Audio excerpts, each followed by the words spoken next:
Você tem estado no Brasil esses meses todos? Ah, sim. Assim, minha residência é no Brasil desde que eu Uhum, retornei da Europa. E minha família toda, do meu núcleo familiar, eu sou o único que reside aqui. Eu tenho um irmão que é pastor em Dallas, nos Estados Unidos.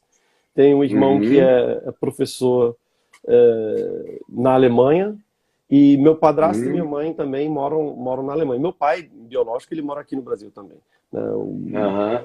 Mas inclusive minha Eu mãe está li que tentando você revir, né? viveu em 3 países diferentes, ou 4, alguma coisa assim. Eu tive uma infância meio diferente, né? O meu pai Uhum. cantava no Quarteto Arautos do Rei, inclusive, no ano em que eu nasci, mas meus pais acabaram se divorciando quando eu tinha, sei lá, um ano e pouco, né? E aí, com dois Uhum. anos e pouco, minha mãe foi estudar e levou três crianças juntos, né? Num ato de muita fé e coragem. Ela foi Aham. para a Inglaterra, fez o mestrado dela lá, 2 semestres na Inglaterra, 2 semestres nos Estados Unidos. Mestrado em quê? Educação. Ela hoje é Educação. psicóloga. Hoje ela é psicóloga, Aham. mas o mestrado dela Aham. foi na área de educação. E aí, Aham. enfim, ficamos 3 anos entre Inglaterra e Estados Unidos, e depois a gente foi morar na Alemanha, porque ela casou de novo com um alemão. Uhum. E aí a gente morou na Alemanha quase uma década. E Em aí que lugar veio da Alemanha?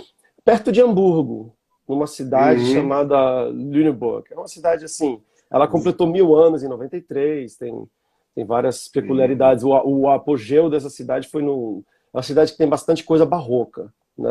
Uhum. Culturalmente, ela também tem uma festa barroca todo ano, que a galera se veste, Uhum. toca os instrumentos típicos e tal. Uhum. E acabei também, eu mesmo estudei, meu primeiro contato com música foi né, de aula de música, foi a aula de viola da gamba, que é um instrumento barroco, inclusive. Eu acho que eu só estudei e toquei esse instrumento por causa da cidade. Era um departamento forte no conservatório da cidade e tal, enfim. Sei.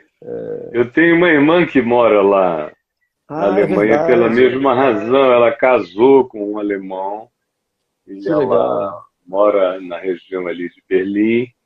Olha, que legal. E ela também gosta muito de música, mas não é música, não trata isso profissionalmente. Aham. Ela, de fato, a área dela é meio ambiente, Que mas é uma legal. pessoa com uma voz linda desde criança.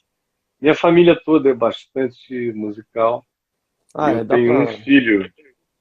tenho um filho mais velho que é opereta lá do Teatro Municipal do Rio de Janeiro, já há quase 22 anos que ele está lá, Que o legal. Ciro, que é o Que mais velho. incrível.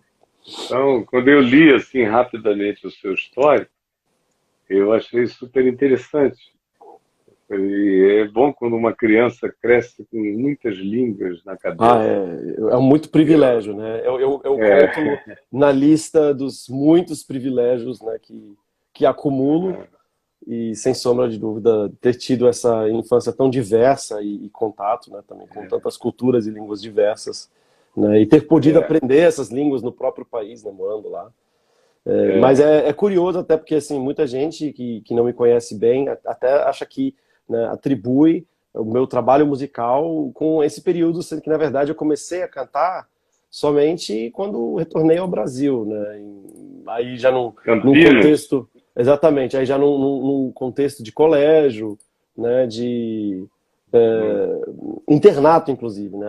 Tem os famosos uhum, internatos adventistas, é, né? é, E a década de 90 foi muito prolífica, até musicalmente. Então, assim, eu entrei num contexto, né, de cantar no coral da igreja, mas era um coral de igreja que já gravava disco, já tive minhas primeiras uhum, experiências em estúdio, e, enfim, uhum, antes mesmo de gravar o meu CD, meu trabalho, meu primeiro trabalho solo, eu já tinha acumulado muitas, milhares de horas de estúdio, fazendo back vocal. é, O Inário Adventista, aí é uma coisa curiosa, né?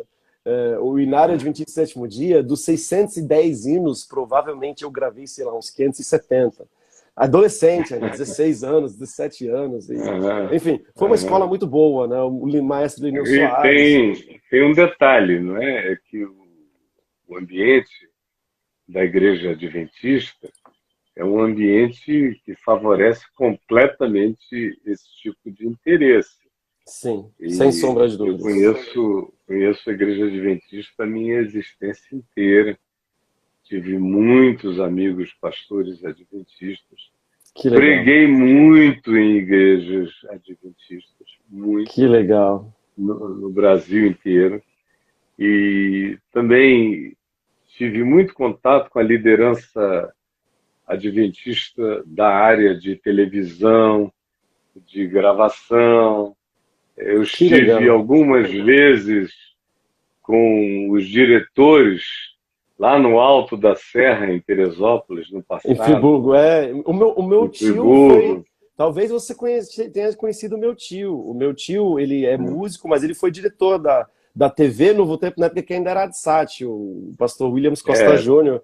Ele produzia claro, também os programas do pastor claro. Alejandro Bulhon, enfim, tudo É, tá muito próximo, inclusive, da eu, história da minha família. eu tinha, além de ter vivido na televisão desde os 18 anos de idade, sempre com programas, mas em 1995 eu tive a minha primeira televisão, uma televisão que era uma produtora que se transformou numa distribuidora via satélite, via cabo, via tudo, chamado Vindi TV. Que E como legal. ela tinha entrado no país inteiro, estava para todo lado, eles me chamaram para a gente ter uma conversa sobre trocas de informações, Que legal. tecnologia, do que se poderia fazer para ajudarmos mutuamente. E foi muito agradável o convívio com eles. Eu sempre me senti absolutamente bem Que bom. acarinhado e bem recebido. E tenho amigos desde sempre aí no meio. De modo que, quando você falou, eu comecei a gravar meu primeiro disco, isso, aquilo e tal, tal, tal, eu fiquei aqui imaginando, se tem um lugar que oferece essa possibilidade de maneira bem limpa, clara, direta e que tem uma cultura dessa natureza no Brasil, ainda é mais do que qualquer outro grupo a Igreja Adventista. Se eu Amém. estiver enganado, me corrija, mas daqui de onde eu Não, estou me não, não, parece não. ser. Eu acho que uma coisa, acho que tem a ver com a minha educação. Eu sou a pessoa que gosta sempre de desmistificar as coisas, de tentar encontrar, né, de trazer vou fazer uma pequena divagação aqui. É, a Uhum, famosa bênção de Abraão, que a gente chama, né, de bênção de Abraão, que aparece na Bíblia claramente. Eu fico uhum, refletindo, não é uma afirmação que eu vou fazer, mas é uma possibilidade de interpretação. De certo modo, essa bênção que existe sobre o povo judeu, né, e inclusive muitas vezes é apontado, olha, em tantas áreas diferentes, tantos Nobéis, tantas inovações, em tantas, né, Freud, Einstein, todo mundo, né, com ascendência, né, judaica, né, em músicos na área de televisão, em Hollywood, etc, etc. Mas no fundo, a educação e a maneira, o modo de se pensar a educação dentro do judaísmo, que eu vejo várias semelhanças, né, dentro da minha denominação, e isso talvez tenha a ver, né, com a maneira é, não sei diretamente de onde isso vem, mas eu consigo traçar esse paralelo, porque no fundo, se você é ensinado que o seu Deus tem certas características, que ele é profundo, que ele é longânimo, que ele é um artista, né? O criador por excelência, o artista por excelência é o próprio Deus. E se você ensina para a criança que ela tem que dar o seu melhor e sempre dar o seu melhor, porque assim ela está honrando a Deus, assim ela está louvando a Deus. Quando você coloca 5.000 anos nessa equação, fora que todo mundo é bilíngue, né? Porque aprende o hebraico, mas aprende também a língua do país onde mora, né? Eu acho esse tipo de conceito de Deus ensinado desde pequeno, de geração para geração, e coloca ele, sei lá, 5.000 anos nessa equação, você realmente vai ter pessoas que buscam dar o seu melhor. Na verdade, a maior bênção que o ser humano pode receber da parte de Deus é compreender a educação dessa forma, de que tudo que nós fazemos é para honrar e glorificar a Deus. Então, uhum. e eu vejo bastante dessa cultura também na minha igreja, na minha denominação, e por isso que eu acho que é até um fenômeno socioeconômico quase, né? Porque né? Inclusive por alguns, a Igreja Adventista é tida como elitista. É que, na verdade, esse foco na educação, esse desejo e esse incentivo à educação, ele acaba gerando também principalmente nos últimos 50, 60 anos, né, a geração dos nossos pais, em sua grande maioria no Brasil, sofreram uma ascensão social, né? E isso, a ascensão social, ela está ligada à questão de educação, indubitavelmente. Então, sei lá, muitas pessoas que, sei lá, acabam entrando ou se convertendo, conhecendo a Igreja Adventista, que são talvez da classe D, né, uma tendência que já era do Brasil, quem era classe D vai ter filhos, filhos vão ser classe C, os filhos talvez chegam a uma ascensão social, classe B, etc, etc. Só que, assim, eu olho até mesmo para a minha família, a minha avó era basicamente uma moradora de comunidade de periferia em Olinda, né? Ela cresceu em uma situação completamente paupérrima. E foi a educação, né? A escola que salvou ela. Ela conseguiu fazer o supletivo, foi lá que ela conheceu seu marido, depois de casada ela fez faculdade, depois de faculdade ela fez o mestrado, né? E de uma geração para outra, a minha avó, praticamente uma favelada, né? Na década de 30, 40, os 4 filhos dela, por causa desse incentivo à educação, os 4 filhos dela têm mestrado, têm tem o superior completo, inclusive mestrado. Então, eu vejo isso uma coisa muito positiva, né? Porque, Agora, enfim... você sabia que... Depois eu vou falar um pouquinho sobre a bênção de Abraão. Mas você sabia que, de um modo geral, todas as igrejas que decorreram da Reforma Protestante viveram o mesmo fenômeno? Olha, E que algumas interessante. delas são, inclusive, mais antigas do que a Igreja Adventista. E os reformados todos se transformaram assim. Foi o primeiro grupo letrado. Eles foram letrados pela reforma. Eles foram letrados pela necessidade de ler a Bíblia. Sim, Eles, sem sombra de porque dúvidas. aprenderam a ler e escrever, estudaram. As suas gerações melhoraram. Os seus filhos cresceram em comunidades onde a diversidade social e econômica se nivelava, pelo menos no sábado, no domingo e em alguns dias, de modo que havia uma troca que gerava fraternidade e acabava gerando convívio. E esse convívio era emancipatório em muitas áreas. E eu só acho o seguinte, que na Igreja Adventista, pelas ênfases doutrinárias da Igreja Adventista, tem 2 realidades que, por exemplo, você não encontra nas igrejas reformadas em geral, porque a ênfase da Igreja Reformada foi em algumas outras áreas. E na Igreja Adventista você tem uma ênfase de ética nutricional muito forte,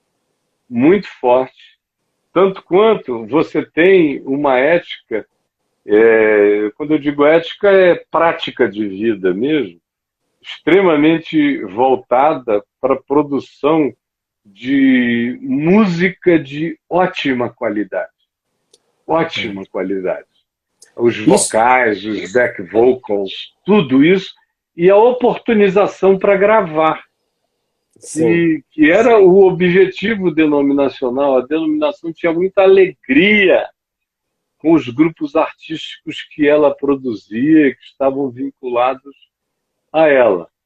Isso é uma particularidade do Brasil. Isso é uma particularidade do Brasil. Não é, no resto do mundo não é assim tanto quanto no Brasil. Aí não sei se é porque o Brasil é um povo mais musical, mas essa característica da música que você citou, né, de gravar profissionalmente e de investir nisso, aí realmente uma Mas a nutrição, é universal. Isso está no cerne.